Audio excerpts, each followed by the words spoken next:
Brandon, how is the stomach feeling, and did you find out what happened?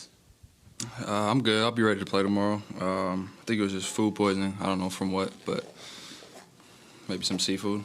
Probably not supposed to eat seafood in Texas. Was how hard was it to tough through that in game 2? Yeah, I think the only reason I tried to come back was because Jimmy was out. I tried to go first half, didn't really feel it. Got IV at halftime, and knowing Jimmy was out, I just tried to go back out there and see what I could give, but it wasn't much.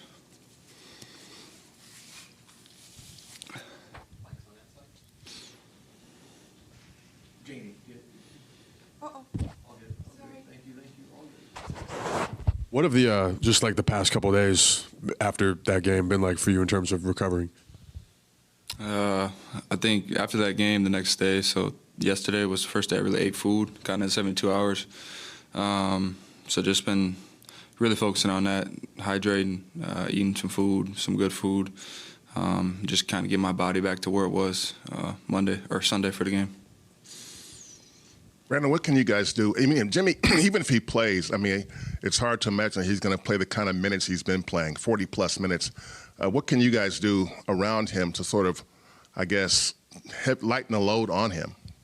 I mean, everybody's going to step up and play a better role when he's not out there. Obviously, it helps that we're at home. So role players makes it easier for them because the crowd's, playing with them. And so I think everybody's just going to step up and play better. It's first home playoff game for many of us. And so I just assume everybody's going to play better. That intensity that they had coming out in Game 2, I think we're going to have that same kind of fire coming out Game 3.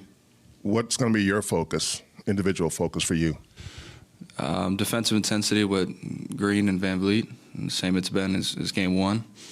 I think the reason why he played so well is because we gave him so much space and room to operate. And when you give good players that, it's almost like a summer workout for them.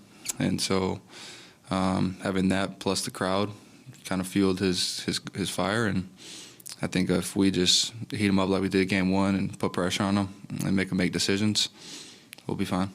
When Steph and Jimmy have it rolling, it's almost like you scoring and Moses scoring is a luxury. Can you afford that now, or do you guys have to kind of step it up a little bit on that end too? Well, we're going to have to at some point, whether it was this series to the next or the following one.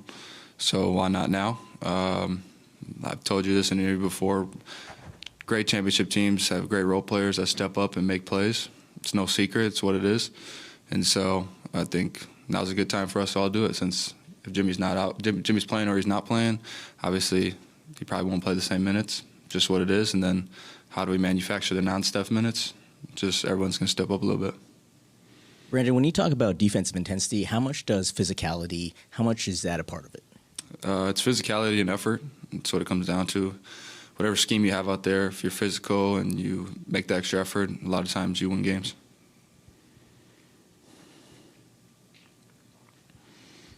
Steve talked about it a little bit today, but we saw the FU Draymond chant in Houston, FU Brunson chants last night in Detroit. What do you think about like the state of fan-player dynamics right now? I mean, I'm all for it. I don't really care. I just go out there and play.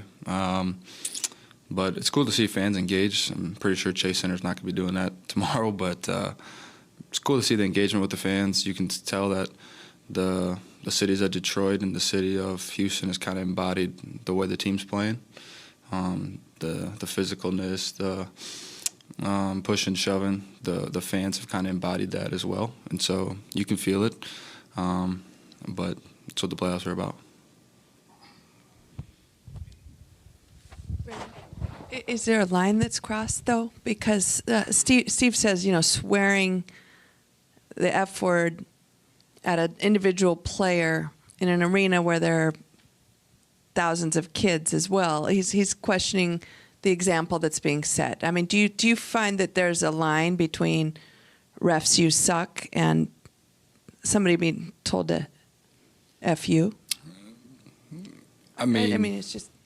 I feel like there's a line. I think as a human being, you know what the line is. Obviously, when things get competitive and things get to the stakes that they're at, people tend to cross the line. You know, I heard it was worse in Boston in the 22 finals than it was obviously last game. But for me, I try not to worry about any fan. If they're talking to me or not, I just try to go out there and play. When you guys watch video and you see how most teams, and certainly the Rockets right now, how they're trying to rough up Steph, what crosses your mind when you watch that? We're going to do much of the same. Not to Steph. Correct. Moses, how did what did you guys go over today in the film session? Steve talked about physicality. What do you guys want to try and do in Game 3? You know, be the aggressor is always a way to fight physicality and just a mindset to have. So I think that was the focus on it. You guys obviously see how they rough up Steph. When you see what teams are do to him over the course of the season, and now it's even amped up even more, what crosses your mind when you're watching that on video?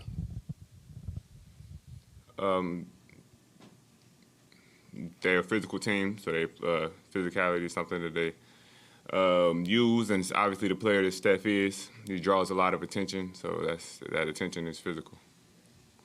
Moses, do you? I think Podziemski said that you guys want to also ramp up your physicality. How do you guys do that?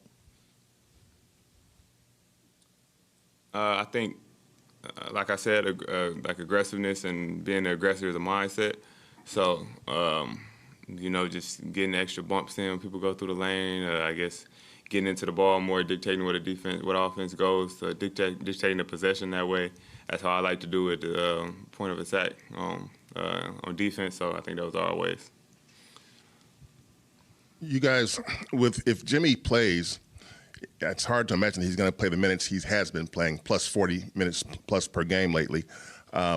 What can you guys do, specifically you and Brandon, I guess, to sort of lighten the load off of him and maybe help Steph out? I think just the flow of the game, you know, different things that come available during the game, and just game planning for it, see where Steph wants the ball, how he wants to get open, different sets, different opportunities, and then pushing in transition and getting easy ones that way.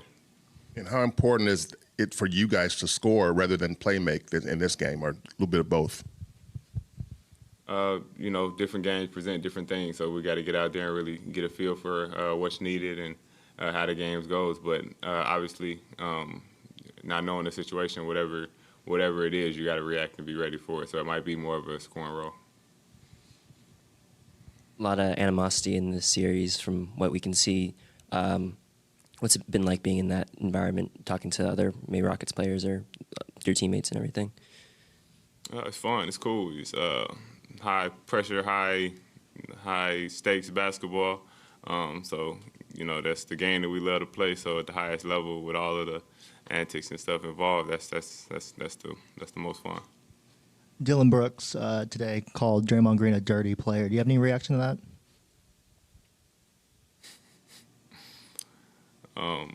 Just a little ironic, isn't it?